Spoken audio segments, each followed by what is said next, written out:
so would like to welcome everybody here this evening to the May 2026 Big Picture Ag Pros call. We're going to continue in our theme of practical profitability, talking about trials tonight. And some of the things we need to keep in mind as we move into this part of the season. There's a lot of opportunities to do foliar applications and have an impact on a crop. One of the first things we have to do, though, is kind of know where our crop is at, what we've got going to begin with. So we're going to talk a little bit about that as we go through the evening. We're going to talk a little bit about an offensive or defensive plan, and we're going to talk about being proactive rather than reactive in the things that we do. So here at Big Picture Ag, obviously with our tagline being is to be your farm's expert, trials are key for that. And that's why I'm encouraging everybody to kind of take a look at what things have a fit for you. We've talked a lot as we've gone through some of the meetings this winter about some of that, but we'll continue to kind of keep on that. So tonight, I just kind of wanted to make a review because by the time we get to next month's call late in June, we're going to be past the window for some of these. So definitely wanted to have a conversation about them tonight. So the first thing is we need to have a plan of what trials are of interest and what's practical for you to apply and also monitor, because it's important to keep track the things that we're doing, what impact we're having on the crop beyond just the yield at the end of the year. So we want to talk a little bit about what are some offensive trials to push your yields. We're going to talk about what are maybe some defensive trials that fit your most common challenges. We're going to talk about that being proactive and having product on hand. We're going to talk about determining when you engage with the different programs and also ways to identify some of those triggers that you might be looking at. We've spent quite a bit of time in the past couple of months talking about nitrogen trials. So I think probably most of you got that maybe on your radar. But obviously, as you move into that, try to be cognizant of those places where you think you want to do some trials, maybe changing your rates or the timings of things you may be doing if you're side dressing. Also talk about the add-ons, what we deem to be the Fab Five this winter. If we're going to try to give our crops a little bit more of a full meal package rather than just straight nitrogen. Obviously, a lot of people today already are addressing sulfur and boron with their nitrogen applications, but we also talk about some of the additional things, maybe some manganese, maybe some moly, and especially carbon, which is where the vitamin Terra falls in. And obviously, we've got several things in our fulcrum lineup that can fit that bill, that fill 2 or 3 of those different add-ons in one package. So certainly things to keep in mind there. And if you guys have got any questions or comments, don't be afraid to just jump in with them as we go through, because we kind of want this to be a little bit interactive if we can. So one of the first things we're going to talk about is Ready Man, and we're going to talk about the Ready Man B, which is our manganese product with boron. And, the question of whether that's an offensive or defensive plan or product, and the answer for that would be yes. On the offensive side, it's going to be a water buffering product to kind of impact your pH. And also some of the other things we talked a lot last month about those water quality issues. So Ready Man B fits right into that. It also does, with the manganese in there, it provides a boost of that nutrient to offset some of the challenges from some of the herbicides that we use. Phil, did you use some Ready Man in your application, didn't you? Yes, I did. I think I did 16 ounces in that application when I did some microboom and Carbos and Vitamin Terra. Yeah. So got along pretty well with that? Well, so far things are looking good. It's still very early, but we're Okay, hopeful. good. Good deal. So, So, so yeah, with that product, again, you can use it, especially with the glyphosates, the Roundups and or Liberty type products, things like that, that really have an impact on our plant's ability to assimilate and utilize manganese. Seeing some really good benefits with that.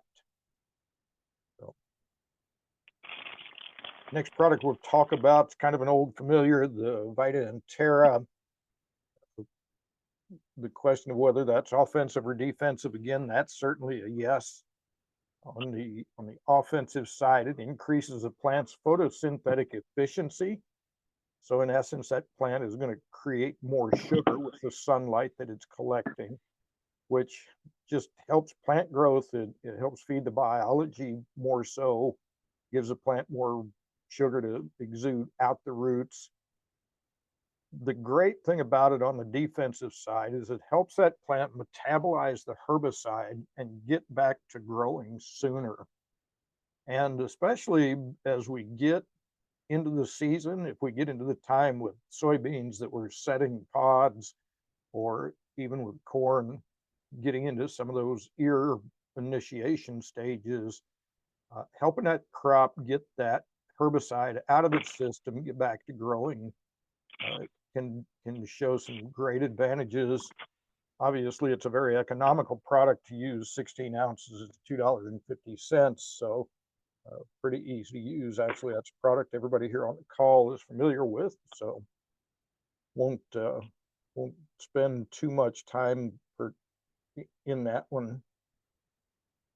One we will spend a couple minutes on is aminohume, and it does come out of our fulcrum lineup.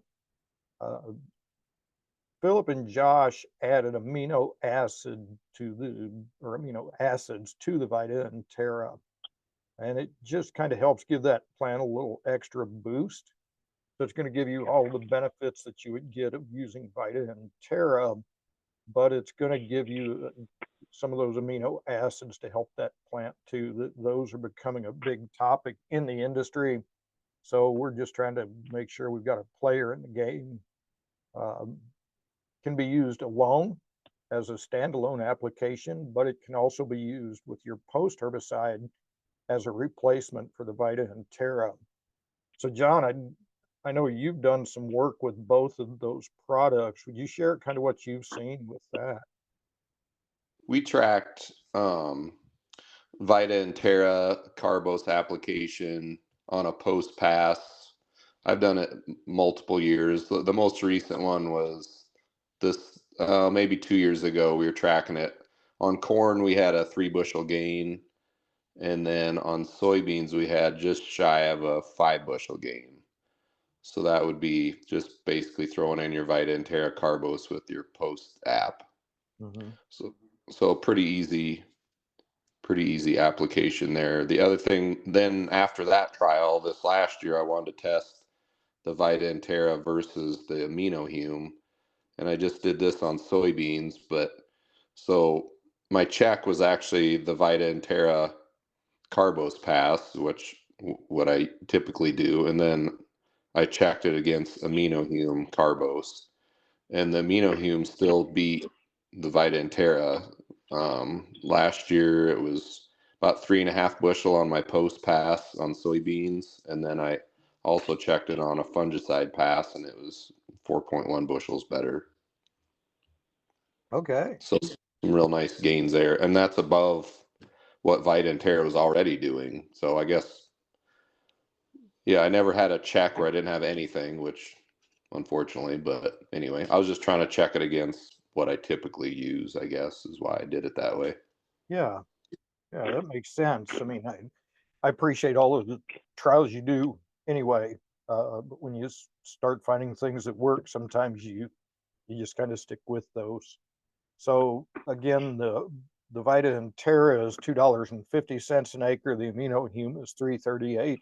Both of those products are just good, solid products.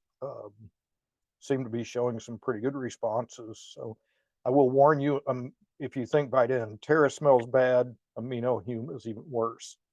I was doing some small plot work with it today, and even with the backpack sprayer, it was very noticeable when I was spraying it. So I'm not sure what those amino acids are, but they're pretty intense. So any other thoughts or questions on those couple of products? So they're not meant to be on top of each other. It's one or the other, or what are you promoting there, Mark? So no, they can be mixed, and we've actually got an example we'll get to here in a little bit where we'll show that. So really, with the Vita and Terra component, even if you're using both of them, you're just gonna up your level of Vita and Terra application, which, I mean, you're nowhere near overdosing the plant if you're using a pint of each one. So I haven't necessarily had anybody yet do trials with the two combined, but it there's a pretty good amount of Vita and Terra in the amino hume, so you're really doing a pretty good job of replacing it. But if we think back to what Philip was sharing there a month or so ago on the call, that they're actually at this point trying to work towards seeing if they can find ways to get maybe even up to a half a gallon or even a gallon of Vita and Terra per acre per year. And I know that sounds like a lot. I know it's a stretch, but we actually do have some situations that we've got some things that where guys are using the stable bee or the molly bees and things like that at higher rates. We're going to kind of be getting into that range. So it's going to be interesting to see what develops with heavier use of that product. Okay. So we're going to talk a little bit about Instago. And it is, in my mind, an offensive product, even though we're trying to prevent diseases with it and help that plant stay healthy through those. But the reason I position it as an offensive product is because it is a preventative more so than a curative. So we do need to be looking at trying to get this on before the disease takes hold of our crop. That's when we're going to get our optimum results, especially depending on which diseases we're after or maybe working toward. So we've really looked at positioning that as somewhere in that V10 to VT time frame, monitoring what your disease pressures are with scouting and some other things we're going to talk about as well tonight. You know, if we can get to VT, that's a great thing. But Philip's actually pretty comfortable recommending even at V10 that you can be doing these applications. And one of the things he's excited about, depending on what you've got for application equipment, you know, a lot of guys can still get over V10, V12 corn. So he's looking at utilizing it in that time frame where it opens up opportunities for guys to save money on having an aerial application done. Use rate with that is 12.8 ounces per acre, which is $14. And I think most everybody's familiar with it other than maybe Phil and Russ. I don't know if you're familiar with Instago yet or not. I actually have some that I plan to use later this summer, but we Okay. have not used any yet.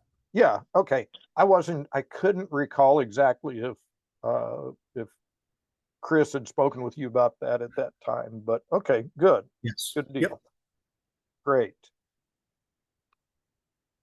But that's a product that certainly is getting a lot of attention, and been showing some really consistent results throughout the Corn Belt. So kind of excited about where we can work that one in. Carbos, Just the old standby, the great Mark, can I equalizer. interject with your Oh, Exodus quick? Or yeah, not Exodus, the Instago. sure. Another way to use that, which I've utilized it, which this year is too late for anyone, but in furrow on soybeans, we've seen some nice gains putting it in furrow with soybeans. Sometimes we have an issue up here with white mold. I don't know if anyone else does, but another way to utilize that product. So it's very versatile. Yeah, great point, John. It is. Because it's got soil activity as well as systemic within the plant. It is very diverse in where we can apply that and use it. And yeah, you've seen some good responses in the white mold. I haven't had anybody that really do it in like sudden death issues, but I have to believe that it's got applicability there. And as we start to see some of the red crown rot in soybeans as well, I kind of feel like maybe it's got potential there as well. And so yeah, we're using a natural product instead of a fungicide to help impact some of those pathogens. So good, thanks, John. But yeah, jumping back to Carbos, I kind of look at that as a great equalizer, getting out there and just keeping our beneficial biological communities thriving, utilizing that whenever we can, going through the season. And soybeans especially, I think, are very responsive to Carbos application because they're almost where corn is a carbon positive crop. Soybeans are not necessarily that way. They don't inject as much carbon back into the system, those sugars and things. So I think that's where soybeans really take a shine to Carbos, especially later in the season. And I know all of you guys are familiar with that, but we've got some new people that will be listening to this. So I kind of wanted to give just a little update on that.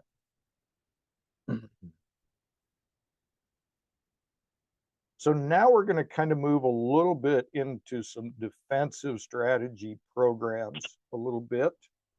And these are some things that we've had in the system for a while. And they're effective. So what we call our stress program is Carbos, Vita and Terra, and Immerse. Immerse is our sea minerals. And think of it as an electrolyte when you're sick, or a sports drink when you're working hard and sweating and needing kind of that pick me up. So that's really kind of what Immerse does in the plant. It's effective against the twos, and those are what I refer to as the twos are too hot, too cold, too dry, ironically even too wet. And this package has shown some really tremendous responses in key situations. I will say I'm still looking for trials to kind of identify the optimum timing with this package. Still trying to really hone in is just a timing in regard to plant growth stages. Is that kind of the key thing, or is it coordinating it in conjunction with when one of those stresses hits our crop and trying to offset it and bridge that gap? And I know a couple of these numbers look kind of startling, but a couple of years ago, Brad had this in some corn that was severely stressed with heat and drought, and he picked up over 20 bushel with that program, and it's about a $12 an acre program for the whole package.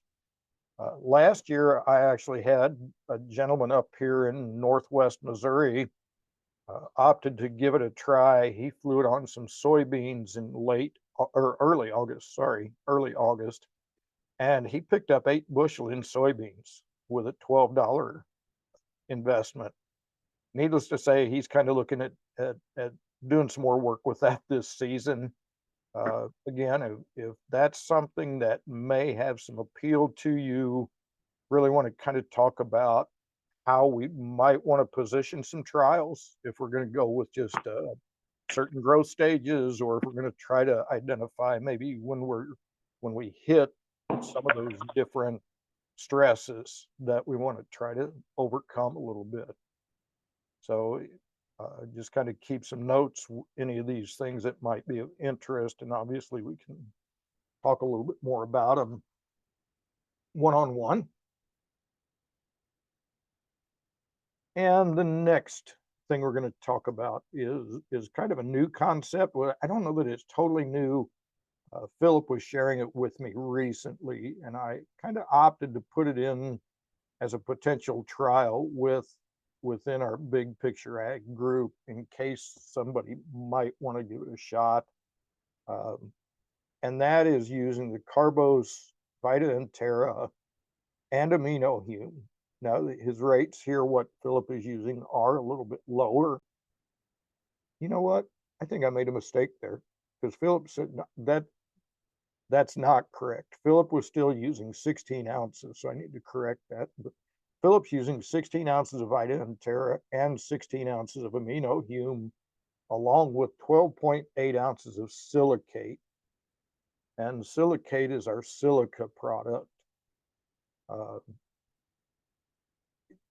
That product has been used extensively in the vegetable industry and some of the higher income crops, more specialty crop areas, and have seen some really amazing things happen with it as well. If you've never researched what silica does within the plant, it's very extensive in the things that it impacts in the plant. Similar to calcium, it strengthens the cell walls, but it also helps with nutrient uptake. The thing that Philip is working with it toward is trying to keep the vascular system of that plant open. We know a lot of times that our plants start to set brace roots as we get through the season. We still would really like to avoid those. If we can keep that main root system and the vascular system functioning, then we don't really see a need for the brace roots. So Philip is utilizing this at somewhere around the V6 time frame to see if we can reduce the amount of brace roots, keep that vascular system open so that the tip of that plant crown doesn't get choked off. So it's not a cheap program. I mean, that full package is about $22. But if it's something that you kind of feel maybe you have some challenges, and I do actually have got some plots where I'm doing some work with this year. So hopefully at the end of the season, I'll be able to give you some updates on what we're seeing there, even through the season, and looking at some plants, see if we're seeing some changes in total number of brace roots out there. So any thoughts or questions on any of those trials or products or programs?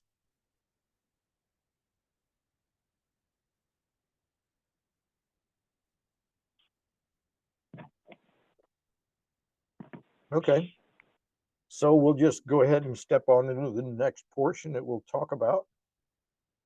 So we do need to be proactive, try to get some of the product on hand ahead of time. Time gets away from us quickly for the offensive applications. The defensive applications, they can develop slowly, but need correction quickly.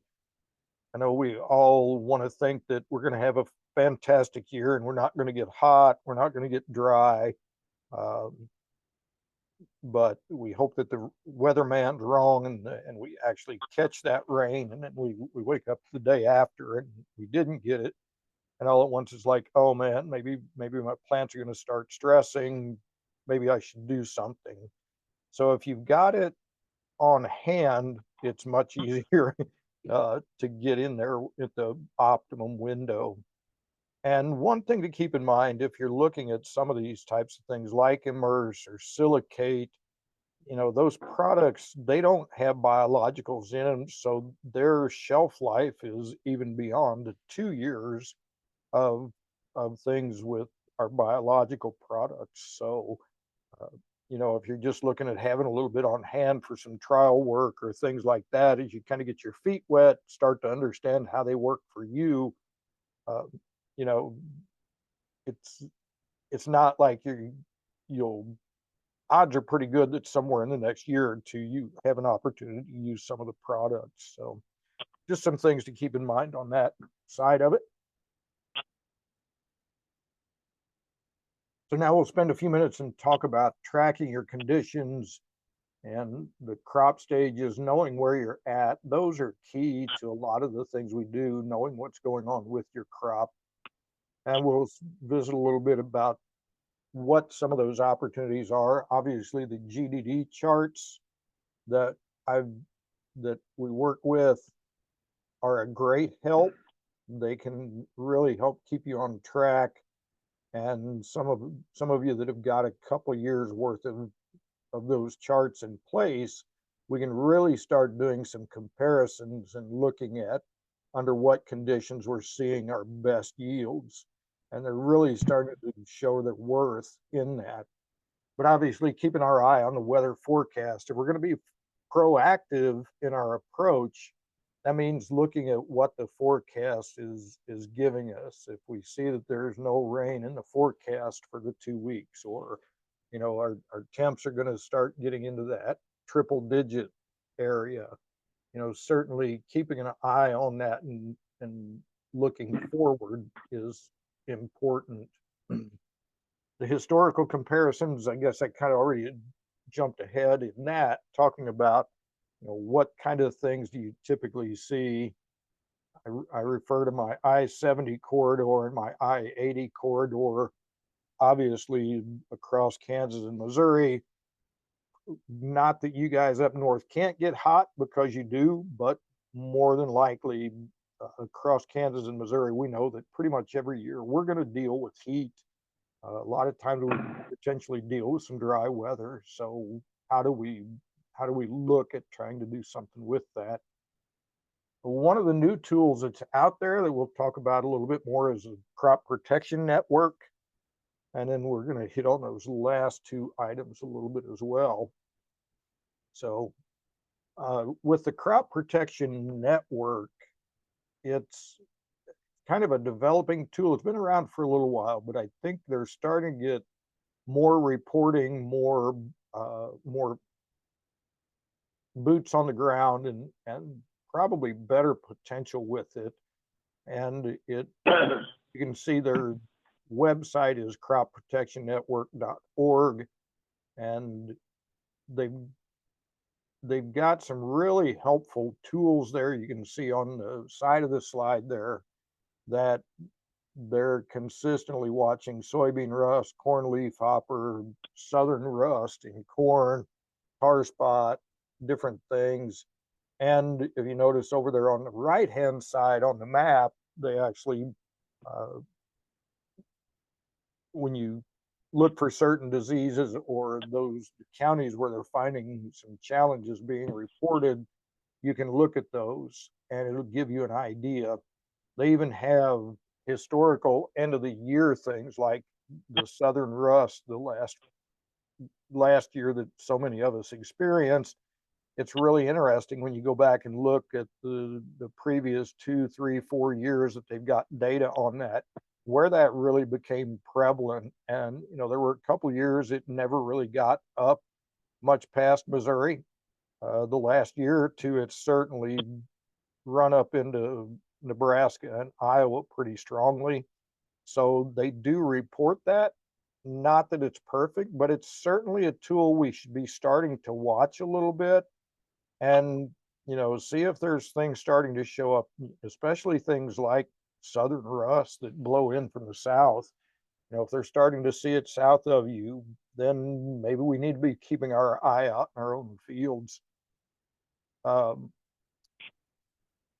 also be aware, you know, this is really helpful with problems that travel, like uh, southern rust, or maybe some insect pressures, cutworms, things like that, that may move a little bit more. But keep in mind that if they also do report where they've been seeing tar spot or the red crown rot in soybeans, you know, they'll show you on the map where that's historically been identified. And if you're in those areas, then certainly being aware of that pathogen, when you need to be watching for it or when it might become prevalent. So I think this is a tool that we should all start working with a little more consistently. I'm going to try to keep an eye on it as we go through the season this year and actually utilize it in some of my calls or things that we do.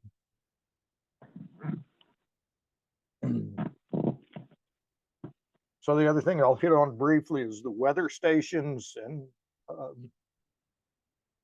Ryan and Andrew weren't able to join us. I think Andrew had ball games all night, and Ryan's back in the field again out in Kansas, so they couldn't join me. But both of those guys are utilizing weather stations, and they've just become really an integral part of what these guys are doing.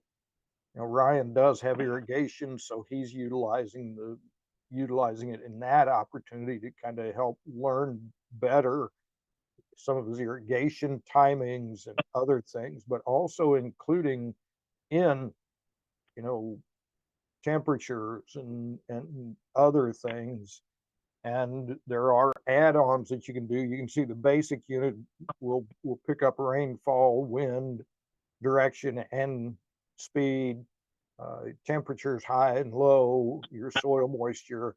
We can actually take that and incorporate it. Ryan and I were working on it at the end of last week. I was showing him that you can very quickly transfer the information from the weather station into the GDD chart. And where I, in a lot of applications, have to go into Climate Corp, and, you know, it's a little bit tedious to look at every day and record the highs and lows and stuff. With a weather station, it's really simple to get that information transferred.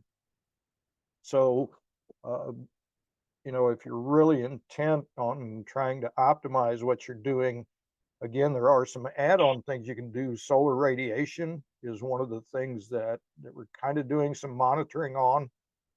Leaf wetness is something that both guys have got on theirs, because that's very important in identifying when conditions are right for diseases to proliferate. And the company that we're working here, that I've been working with, Spectrum Technologies, they actually, they're working with a couple of disease models where they are taking the actual data, historical data, you know, the previous few days. They've incorporated a forecasting program into it. And these disease models, I know they've got them for gray leaf spot as well as tar spot. I don't know what, if they've got a third one. I think they do. But these will predict when you're going to have conditions, at least climatic conditions that will give you the disease the right conditions for it to proliferate. So that's something I think is going to be exciting, and another way that we can utilize some things. I was talking with Mike last week a little bit about some of this, and he shared with me that they're introducing a couple of new items that might be of interest, even if you're maybe you don't want to jump completely into the full system. They've got a new unit they're putting out that will be a rain station, and I think that unit's going to run $700, something like that. And it's going to be like the other units. You can either set it up to feed directly to a Wi-Fi system, or it's also got cellular options, so you can get a lot more distance with that. And I think that's one of the things that's got real potential if you're farming. You know, if you've got farms a few miles apart, you really want to kind of get a better handle on what the rain situation really is. um, I think that's got potential to get you a little bit more information. And then in the next month or month and a half, Mike is expecting they're also going to have one of these units that would also have a soil moisture probe in addition to the rain collection. Uh, so if you're looking at trying to monitor when your soil conditions, what your soil moistures are, when your plants are starting to stress, are we doing okay? Or are we starting to hurt? Some great things within their system that I'm pretty excited about. So.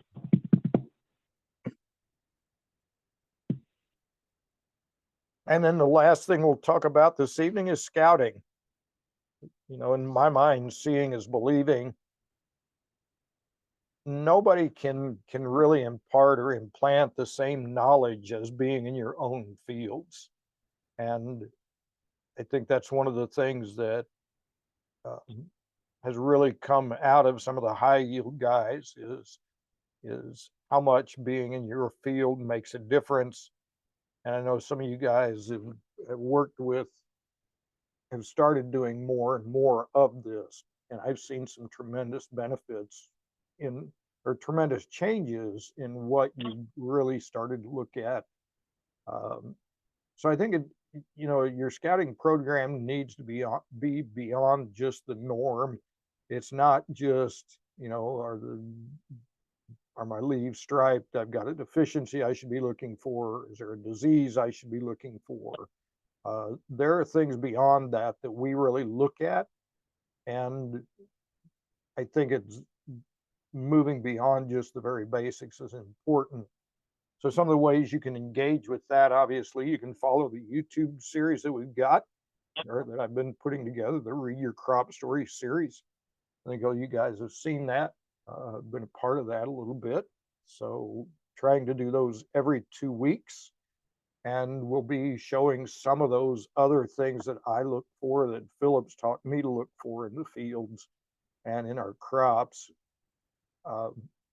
I've got Follow the Big Picture Ag Scouting script. I actually, as a part of this, kind of sat down a few years ago, and I know, John, you've worked with this pretty extensively over the last 3 or 4 years, but being in your field every couple weeks and certain things that we look at different timings, just to help you get a better feel for what's happening with your crop and how it's really doing.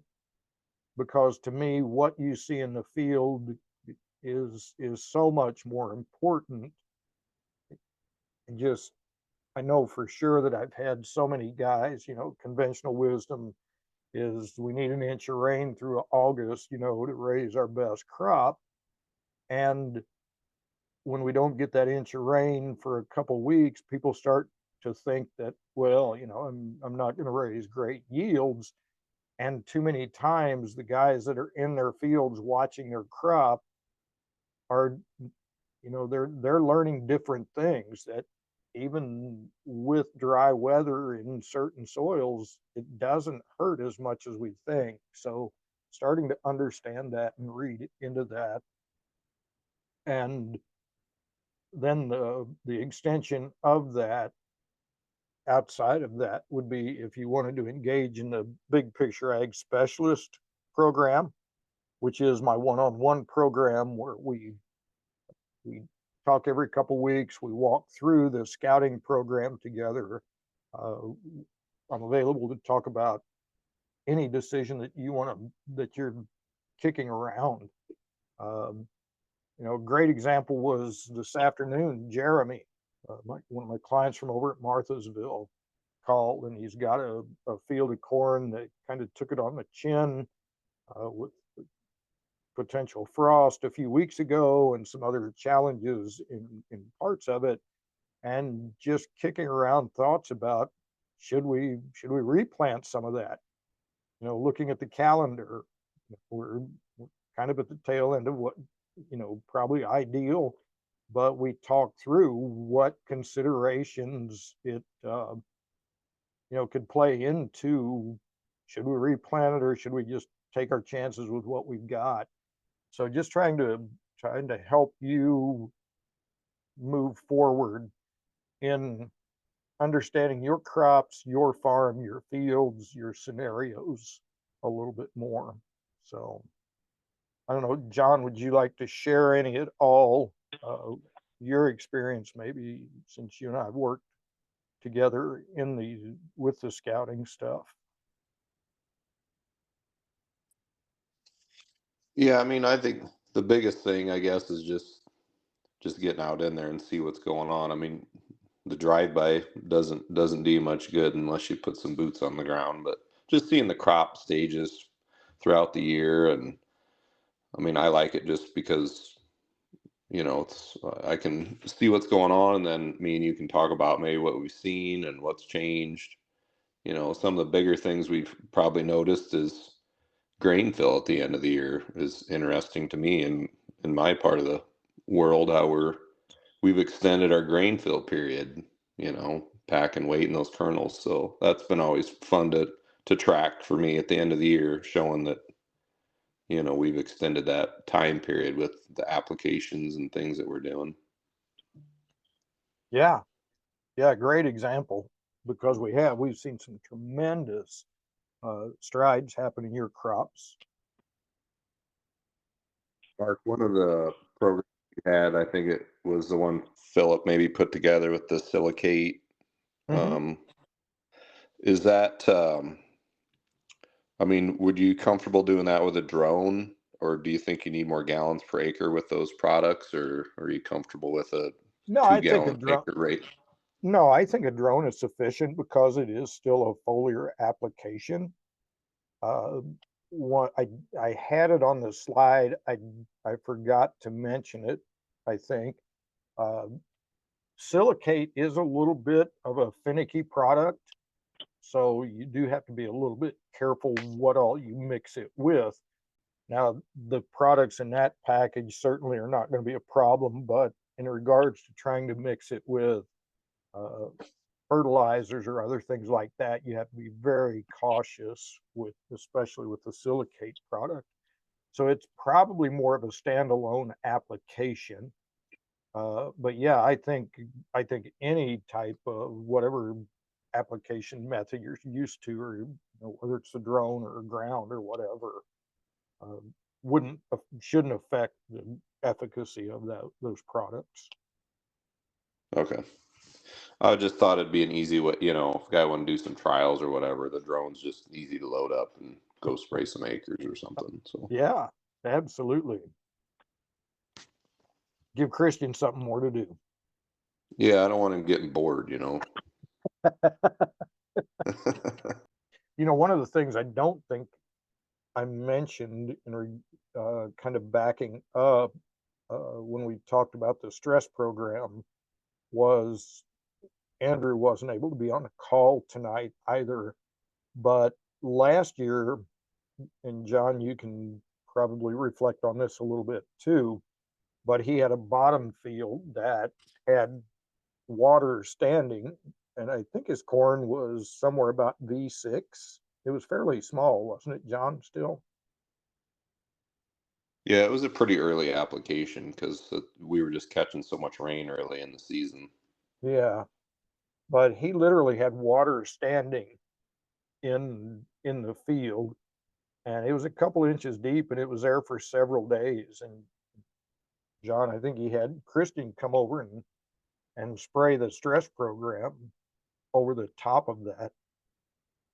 Um, Yeah, I think we sprayed it with the drone, if I remember right. right, yeah, and through the season, I know we were up there in I think it was early August. You know, and you really couldn't pick out where the corn had stood in water. And last fall, I think Andrew harvested his best yield ever off of that field, didn't he, John? Yep, I believe so. Well, if there's no other questions this evening, guys, or if there are, go ahead and speak up. But that's kind of everything I wanted to share tonight. If you've got questions or interest in, you know, talking a little bit more about any of these different applications or programs, certainly don't be afraid to let me know. Reach out, and we can talk about what might be practical for you, which ones might fit, and what we might want to do. And anyway, with that, I will say thanks again for joining. We'll call this a wrap for the May 2026 Big Picture Ag Pros Call, and just look forward to catching up with everybody soon as we go through the season. Looking forward to getting out in the fields with all of you and spending some time looking at the crops and seeing what we can learn together. So with that, we'll say good evening.